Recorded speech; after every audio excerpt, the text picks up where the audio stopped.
মাত্র ৩২০০ ফলোয়ার্স দিয়ে আমি কিভাবে আমার পেজে কন্টেন্ট মনিটাইজেশন পেলাম সেটাই আজকে আপনাদের সাথে শেয়ার করব। আসসালামু আলাইকুম, আপনারা সবাই কেমন আছেন? আমি আলহামদুলিল্লাহ ভালো। কন্টেন্ট মনিটাইজেশন পাওয়ার পর তো আলহামদুলিল্লাহ এখন অনেক ভালো। আশা করি আজকের ভিডিওটি না টেনে পুরোপুরি দেখবেন। আমার সফলতা, আমার ব্যর্থতা, আমি কিভাবে মনিটাইজেশন পেলাম সবকিছু শেয়ার করব। এই ভিডিওটা ছিল আমার শুক্রবারের। আমি যেহেতু এখন একটু অসুস্থ, তেমন করে পেজে বড় ভিডিও আপলোড করতে পারছি না, তাই ভাবলাম যে একটা বড় ভিডিওর মাধ্যমে আপনাদেরকে সবকিছু জানিয়ে দিই। আমার এই সাহালের আম্মু পেজটার বয়স 2 বছর। এটা অনেকেই বিশ্বাস করে না, যেহেতু ফলোয়ার্স কম, তারপর হচ্ছে ভিডিও আপলোড করলে ভিউজ কম হয়, এজন্য অনেকেই বিশ্বাস করতে চায় না। যাই হোক, বিশ্বাস না করারই কথা, কারণ আমি পেজ খোলার পরে একদম 1 বছর কোনো কাজ করি নাই। লাস্ট 1 বছর ধরে হচ্ছে আমি একদম মন দিয়ে কাজ করতেছি। আমার মনে হয় কি জানেন, এই পেজগুলো এক একটা পেজ না, এগুলো এক একটা আমাদের সন্তানের মতো। আমাদের সন্তানকে যেমন আমাদের লালন পালন করতে অনেক কষ্ট হয়, এই পেজগুলোকেও বড় করতে অনেক কষ্ট করা লাগে। আমার পেজের বয়স যেহেতু 2 বছর, আমি হচ্ছে 1 বছর মন দিয়ে কাজ করি নাই, আর লাস্ট 1 বছর হচ্ছে মন দিয়ে কাজ করতেছি। পেজটা নিয়ে অনেক কষ্ট করি। আমি কিন্তু প্রতিদিন 4টা রিলস ভিডিও আপলোড করতাম, তারপর হচ্ছে মাঝে মাঝে একটা করে বড় ভিডিও আপলোড করতাম, পোস্ট করতাম, ছবি আপলোড করতাম। কিন্তু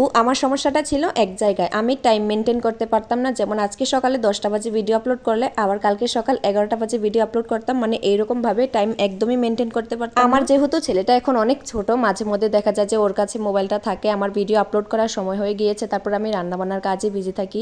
সংসার বাচ্চা সামলিয়ে একটা পেজ দাঁড়া করানো কিন্তু অনেক কঠিন। তবে আমি দেখলাম রমজান মাসে অনেকেই কন্টেন্ট মনিটাইজেশন পেয়েছে, তখন হচ্ছে আমার অনেক মন খারাপ হয়েছিল যে সবাই কন্টেন্ট মনিটাইজেশন পাইতেছে, আমি কেন পাইলাম না? আমি 2 বছর পেজটা নিয়ে এত কষ্ট করতেছি। যাই হোক, রোজার সময় আমি পেজে অনেক কষ্ট করছি, মানে মন দিয়ে কাজ করছি। প্রতিদিন 4টা রিলস ভিডিও আপলোড করতাম, তারপর হচ্ছে 2-1 দিন পর পর একটা বড় ভিডিও আপলোড করতাম, ছবি আপলোড করতাম, পোস্ট দিতাম। তো এরকম করে কিছুদিন কাজ করার পর হচ্ছে দেখলাম যে কোনোভাবেই আমার পেজটা গ্রো করতেছে না, মানে ফলোয়ার্স বাড়তেছে না, রিচ বাড়তেছে না, কোনো লাইক কমেন্ট শেয়ার কোনো কিছুই বাড়তেছে না। তো যাই হোক, ভাবলাম যে হয়তো পেজের কাজ ছেড়ে দেই, এইরকম ভাবে আর পেজ চালানো সম্ভব না এত কষ্ট করে। তারপরে আবার মনে হইলো পেজটা নিয়ে 2 বছর এত কষ্ট করছি, এখন যেহেতু সবাইকে একদম ছোট থেকে বড় সব পেজেই কন্টেন্ট মনিটাইজেশন দিতেছে, আমি একটু কষ্ট করি, দেখি দেয় কি। তো গত শুক্রবারে হচ্ছে সকাল 11টার সময় আমার পেজে কন্টেন্ট মনিটাইজেশনটা দিয়েছিল। তো আমি যেহেতু তখন রান্নাবান্না করতেছিলাম, রান্নাঘরের কাজে বিজি ছিলাম, মোবাইল হাতে নেওয়ার সময়ই ছিল না। শুক্রবারে রান্নাবান্না শেষ করে তারপর হচ্ছে খাওয়া দাওয়া শেষ করে আমি 3টার সময় মোবাইলটা হাতে নিয়ে একটু শুয়েছিলাম। তারপর দেখলাম যে একটা নোটিফিকেশন আসছে, মানে কন্টেন্ট মনিটাইজেশনের যেই নোটিফিকেশনটা হয় ওইটাই আসছে। প্রথমেই হচ্ছে আমি নোটিফিকেশনটা চেক করলাম, তারপরে দেখলাম যে আসলেই প্রফেশনাল ড্যাশবোর্ডে হচ্ছে আমার কন্টেন্ট মনিটাইজেশনটা চলে এসেছে। আলহামদুলিল্লাহ, মনিটাইজেশন পাওয়ার পর তো আমি এত এত এত খুশি। আলহামদুলিল্লাহ আলহামদুলিল্লাহ। এটার জন্য আমি অনেক কষ্ট করছি। রমজান মাসে আমার অনেক মন খারাপ হয়েছিল যে সবাই পাইতেছে, আমি কেন পেলাম না।